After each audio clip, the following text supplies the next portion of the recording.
On a avec nous Ernest Mas, le PDG de Doré Copper Mining. Ils ont des propriétés à Chibougamau, Québec. Ernest, content de t'avoir avec nous aujourd'hui. On aimerait savoir, c'est quoi la chose principale qui vous différencie des autres compagnies de cuivre au monde ou au Canada?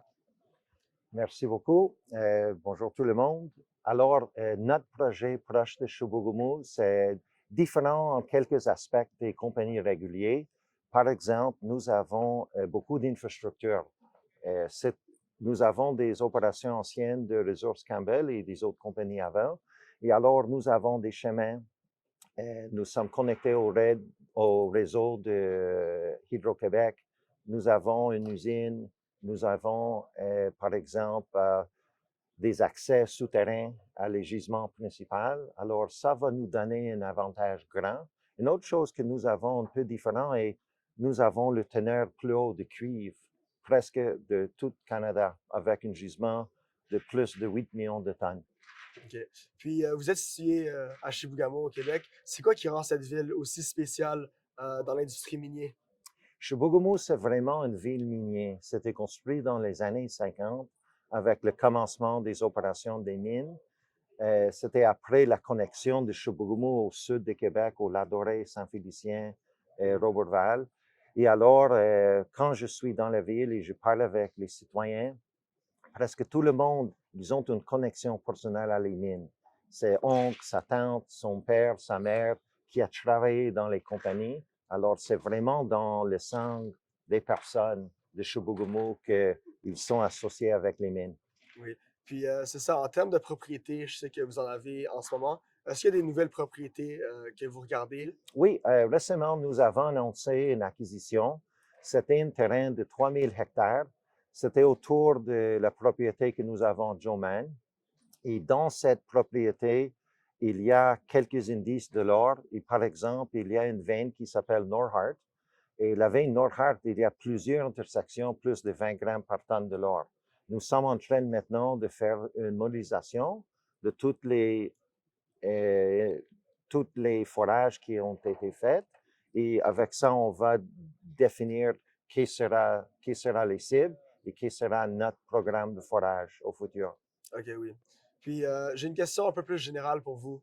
Euh, il y a des personnes, beaucoup d'investisseurs généralistes investissent dans le Bitcoin ou dans les cryptocurrencies qui sont émergents, qui sont nouveaux. Il y a plusieurs personnes qui investissent dans des grosses compagnies tech. C'est quoi qui doit arriver dans le marché pour que les investisseurs s'intéressent beaucoup plus à l'industrie minière, vous pensez? Alors, il y a quelque chose. Une, par exemple, c'est un changement des prix, spécialement le cuivre. Le cuivre est très spécial parce que c'est vraiment le métaux clé dans toute la transformation énergétique. C'est parce que cuivre, c'est le meilleur conducteur pour le prix qu'il y a. Alors, ça va donner un impulse avec la demande.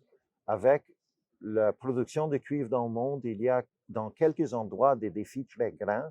Par exemple, la compagnie plus grande de production de cuivre du monde, c'est Codelco. C'est une compagnie statale d'État de Chili. Maintenant, leur production, c'est la même qu'il y a 25 ans. Et ils ont quelques projets en exécution qu'ils dépensent des milliards de dollars seulement pour maintenir la production stable. Aussi, il y a des autres projets autour du monde qui ont des défis, des enjeux relationnés avec les permis. Ils ne sont pas capables d'obtenir les permis pour des raisons légales, de communautaires. Alors, ça montre que le cuivre a une bonne opportunité de monter au grand prix et aussi avec ça, ça va donner une impulse à les actionnaires pour acheter plus d'actions. Une autre chose qui est importante est que nous avons besoin de quelques succès dans l'industrie. Récemment, il y avait eu comme 4 ou 5 faillites des compagnies qui ont eu un démarrage d'un projet qui a manqué quelque chose. Et alors, c'est important d'avoir des autres succès. Et avec ça, je crois, les investisseurs vont regarder les compagnies comme nous autres qui ont un bel projet dans un endroit excellent avec des caractéristiques un peu uniques.